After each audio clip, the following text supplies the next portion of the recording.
Peut-on mieux encadrer le marché locatif tout en le libérant? La loi Elan contient de nombreuses mesures visant à répondre aux besoins de chacun et à améliorer le cadre de vie, mieux encadrer et libérer le marché locatif. La création d'un bail de courte durée, le bail mobilité.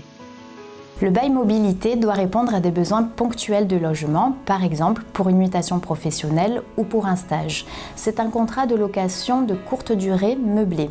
Sa durée 1 mois au minimum, 10 mois au maximum, non renouvelable et non reconductible. De la signature à la résiliation, toutes les modalités se veulent facilitées. Numérisation du secteur du logement. Avec la loi Allure, pour les logements vides ou meublés, rien n'était prévu sur les outils numériques, même si de nombreux professionnels y avaient recours pour rédiger ou générer des contrats de location.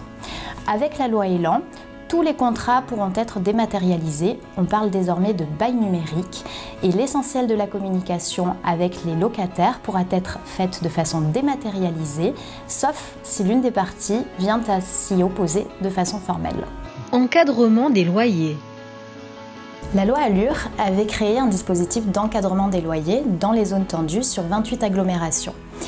Mis en place uniquement à Lille et Paris, il a été finalement annulé par la justice administrative fin 2017. Avec la loi Elan, l'encadrement des loyers revient à titre expérimental pour une durée de 5 ans. Désormais, un EPCI compétent en matière d'habitat pourra demander la mise en place de l'encadrement des loyers sur tout ou partie de son territoire. Dans les zones tendues, la création d'un observatoire local des loyers agréé par l'État devient obligatoire. Cette création n'emportera pas nécessairement l'encadrement des loyers. La location saisonnière. Pour les locations saisonnières de courte durée, il y aura un contrôle plus strict. En cas de manquement de la part des propriétaires ou des plateformes numériques, ces derniers seront davantage sanctionnés. Amélioration des relations locataires-bailleurs. La loi Elan revient sur de nombreuses mesures phares de la loi Allure permettant d'améliorer les relations locataires-bailleurs. C'est le cas de l'harmonisation des délais de préavis entre le parc social et le parc privé, c'est la fin du bénéfice de la trêve hivernale pour les squatteurs, c'est la fin de la solidarité pour les locataires sortants, victimes de violences conjugales et de la personne qui s'est portée garant pour elles.